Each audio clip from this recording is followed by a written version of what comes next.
तर काय सांगताल शहरातल्या एका नामांकित पेठाई भांडवल कारवाई करण्यात आली. काय कारवाई काय करते आता? माननीय अन्न सुरक्षा आयुक्त शीतलकुमार मुंडे सर यांच्या निर्देश तसे मार्गदर्शनाखाली जी सेफ फूड सेफ महाराष्ट्र ही मोहीम चालू केलेली आहे. त्या अंतर्गत काल एक नामांकित उत्तम उपाहारगृह जे गुलमंडी परिसरात आहे संभाजीनगर विभागामध्ये शहरामध्ये, तर तिथे इमरती आणि जिलेबी उत्पादन चालू होते. त्या ठिकाणी आपण कारवाई घेतलेली.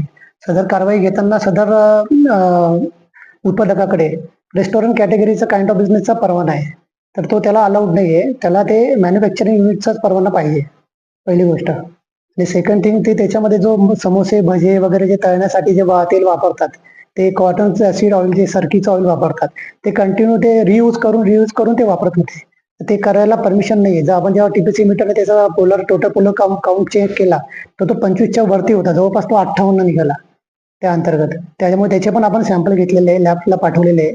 सदर परत जिलेबी तयार करताना जे वनस्पती म्हणजे डालडा ते यूज करतात, त्याचे पण आपण टीपीसी मीटरने चेक केलं असतं, ते पण जवळपास 36 रेटिंग आलेले आहे त्यामध्ये टोटल पोलर काउंटचं. तर ते 25 पेक्षा जास्ती नको.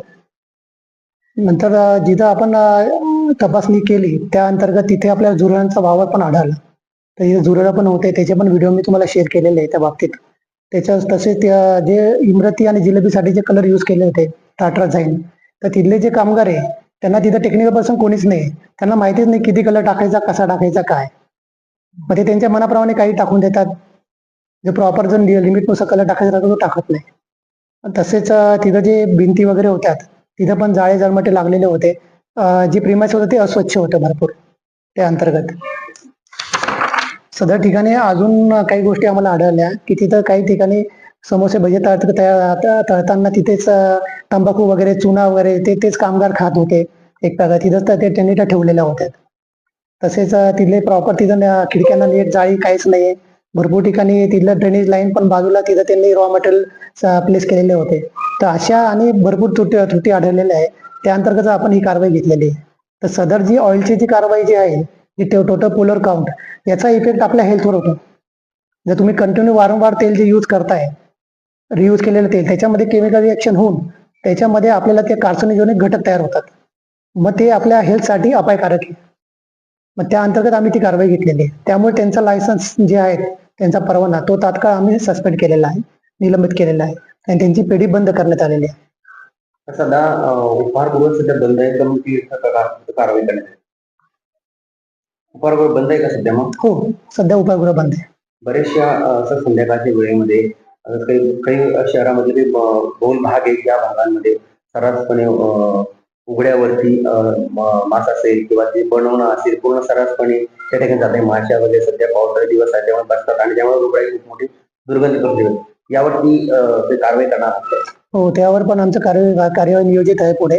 त्या अंतर्गत तुम्हाला पुढच्या आपण जे कारवाई होतील त्याच्याबद्दल माहिती देण्यात येईल. मग त्या उपहारगृहामधल्या जे काही मिठाई असेल किंवा मग जिलेबी असेल, ते काही किती हजाराचं ते पकडले वगैरे असं काय कारवाई केली? काय नाही, तिथं जप्त करायला ते रेडी टू सर्व ते राहतात. त्याच्यामुळे तिथं जप्तीचा प्रश्न येत नाही. पण आम्ही त्यातले सॅम्पल घेतलेले आहे, ते लॅबला पाठवलेले आहे. लॅबला जसे सॅम्पल जसे येतील रिपोर्ट, त्यानुसार आपण पुढील कार्यवाही पण त्यांच्यावर घेणार आहोत. उद्याचा खूप मोठा दिवस आहे, आषाढी एकादशी म्हटल्या जाते. त्यामुळे बऱ्याचशा मंदिरांमध्ये पेढ्या मोठ्या प्रमाणात दिल्या जातात. यावरती कशी नजर असणार आहे? आमचे अधिकारी त्या ठिकाणी प्रेझेंट राहतात तिथे. आता जसे जे आषाढी एकादशी आहे, तिथं मंदिर आहे त्या ठिकाणी, तिथे जाऊन सॅम्पलिंग पण करतात. त्यानुसार आपण इन्स्पेक्शन करतो. छत्रपती संभाजीनगर जिल्ह्यात जर पाहिलं तर मोठ्या प्रमाणात आठवडी बाजार भरतात. आठवडी बाजारामध्ये इमरती असेल किंवा जिलेबी असेल किंवा पेढे असेल किंवा बाकी पदार्थ असतील, यावरती सर्व काही विक्री केली, त्यावरती हिंगोलीमध्ये मोठा कारवाई करण्यात आली. तशीच संभाजीनगर जिल्ह्यामध्ये त्यांची कारवाई. हो, त्याच्यावर पण आमची नियोजित कारवाई ती पण होईल लवकरच.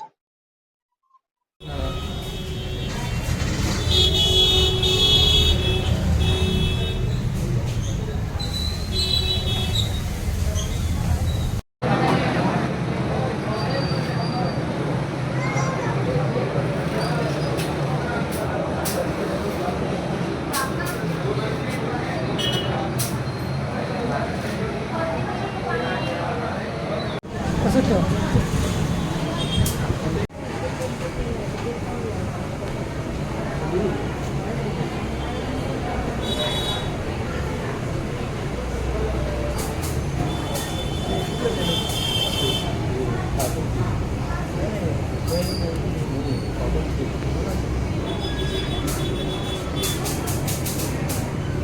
बॅग उचल रे ती बॅग उचल